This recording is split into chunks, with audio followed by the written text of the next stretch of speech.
From our studios in Culver City, California, this is Tunde Obaze, and you are with us on the bridge.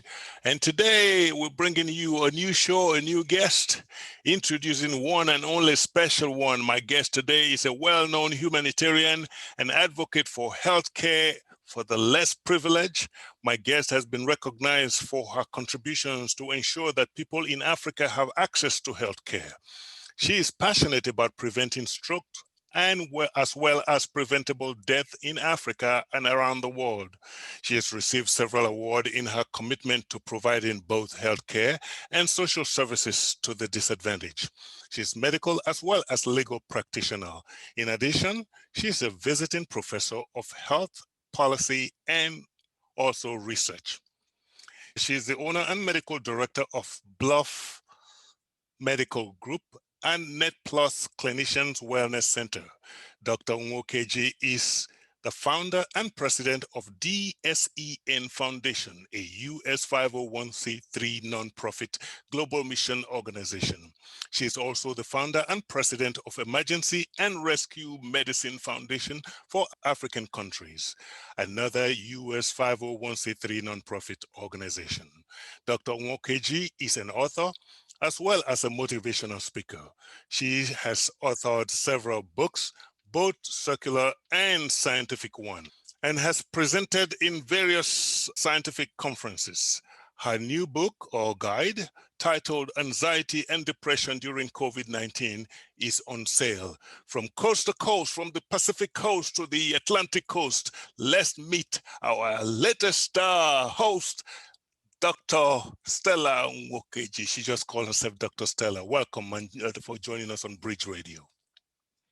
Thanks for having me. I'm glad to be here. Welcome to all our viewers around the world. Thank you for taking the time to be with us. And I know it was hard to get you here, but introducing what, again, I love your passion. I know you recently added Med Hours with Dr. Stella as one of your online outreach and also an avenue to educate and empower people about their health issues and other issues, especially for those living in Africa. Tell us about Med Hour with Dr. Stella.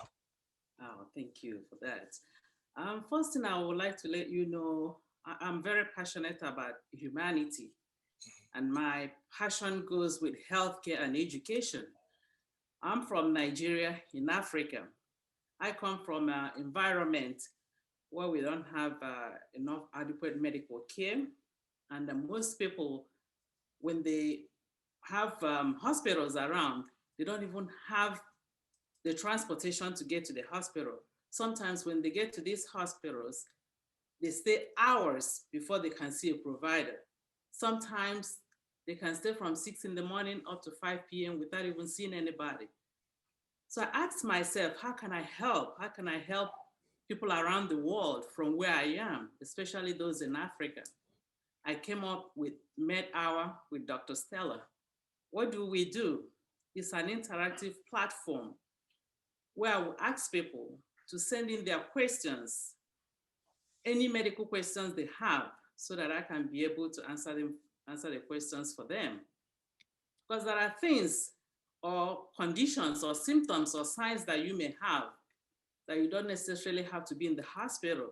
Just talking to a provider may help you. You may have headache and you're thinking, oh, this headache, what is it all about? When you talk to a provider that will ask you a question, have you checked your blood pressure? Have you eaten today? Do you have diabetes? To help you sort out things regarding your health. This is the reason why I decided to do this, to give people an opportunity to call in so I can help them with their medical questions. That's really applaudable on your part, and I love your motivation. But how do you intend to reach those? Again, you are catering for those so far away from you. You're here in the United States, but again, with home so dear to you, how do you intend to reach those people? What platform do you intend to utilize to reach your audience around the world? That's a good question. Let me start with the first one, Zoom. With the pandemic, everybody now, we're all familiar with Zoom, wherever you are around the world. In Africa, people use their data for Zoom, for conferences, for meetings, for family reunions. In fact, this past Thanksgiving, we used Zooms for the first time, Zoom Thanksgiving. So I plan to use Zoom. Zoom will be very interactive. I probably will set up a time and advertise it maybe through the World Wide Web, telling everybody this is when we have a Zoom medical consult. People can call in, we discuss their medical issues. I also try to use Instagram. We live in a world of social media. Everybody is on social media.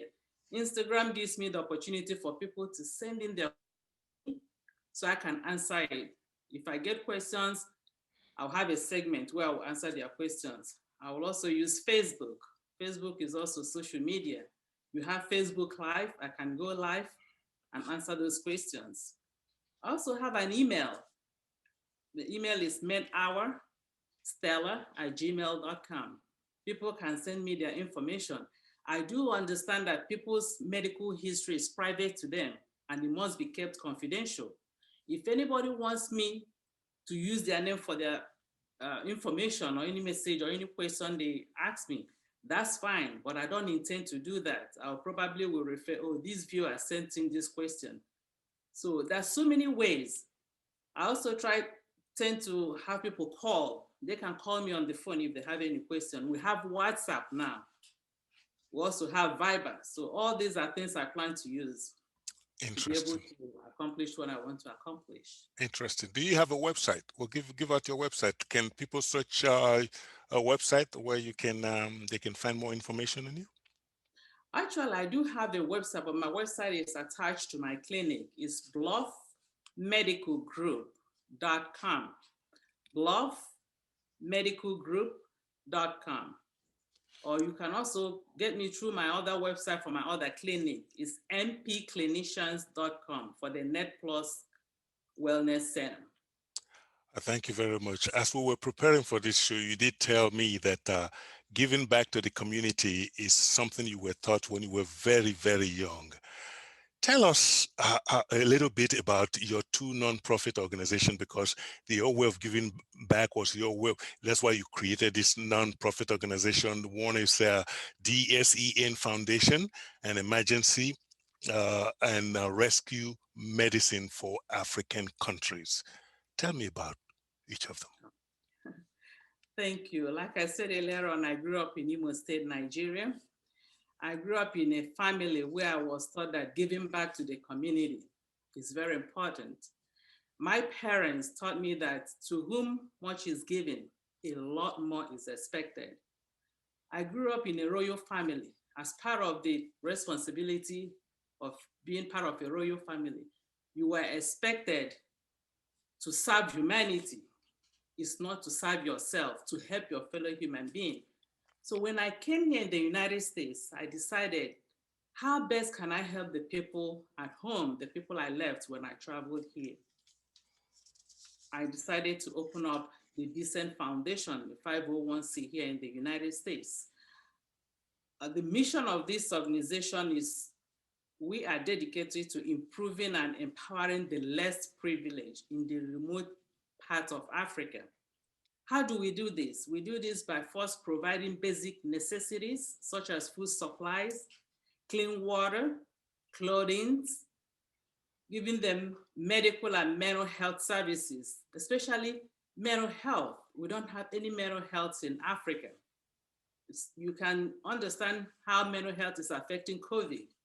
And when you bring that in a situation where there's food insecurity, there's unemployment, it's very difficult. So this is what this Dsen Foundation tends to do.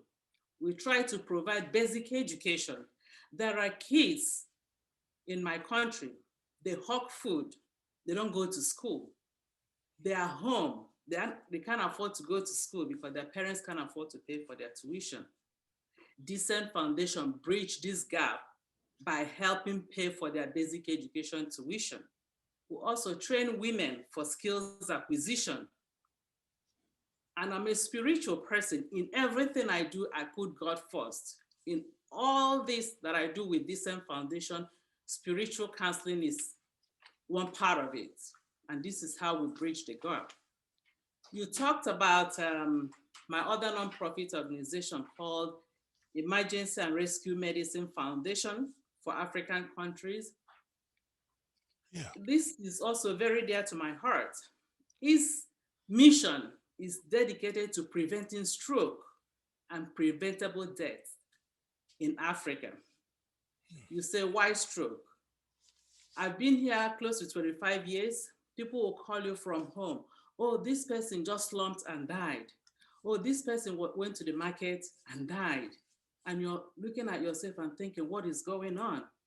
Some of these people, they have high blood pressure, but they don't know they have high blood pressure. If you have high blood pressure, uncontrolled high blood pressure, you end up having stroke. So I felt that if I can educate people, if I can tell them what to do, what to eat, and things to do, it will help prevent the stroke. When I look at the preventable diseases in Africa, preventable deaths in Africa, there are things here in the United States, if you come down with them, they are treatable, although they are chronic, but they won't kill you. Let me use an example, asthma. If you have asthma, it's a chronic condition. You manage it. You give patient albuterol.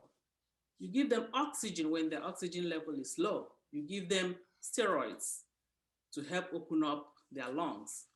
But in Africa or any part of the world where you have inadequate medical care, they don't have access to any of these. And you see somebody dying due to lack of oxygen or due to not having just a single Ventolin or albuterol. This is also very dear to me because I lost my father in Nigeria. He used to live here, went home to visit, and he was admitted in the hospital. Nobody knew what was wrong with him. They wanted to do a CT scan to figure out what was going on. But the person that was supposed to do the CT scan was on lunch break. Nobody else knew how to set up the CT scan for them to know exactly what was wrong with my dad. Within 10 minutes, my own hero, my legend was gone. And I said, no, I won't allow anybody to go through this. That was the reason behind me opening up this. I am very, very moved by not letting the pain that you experience to govern your life. Instead, you use it to make humanity better. This won't be the last you'll be hearing from Dr. Stella. Dr. Stella this is the intro for Med Hour with Dr. Stella. And to stay tuned with BRTVN and also check out Dr. Stella out on YouTube, Facebook, and all other mediums that we'll be providing to you later on. And we'll paste it under this video immediately after the show. Until then, I will say, Dr. Stella, do you have a few other things to share with us as we close out? The only thing I can tell my viewers, the best gift you can give yourself is your health. Nobody can give you that gift. Take good care of yourself. Be well. I look forward to seeing you in another segment. Thank you. Thank you. Med Hour will be a bi-weekly show, and stay tuned for that. Until then, I'll say keep your fire burning. My name is Tunde Obaze from Culver City, California. I'll say thank you for joining us.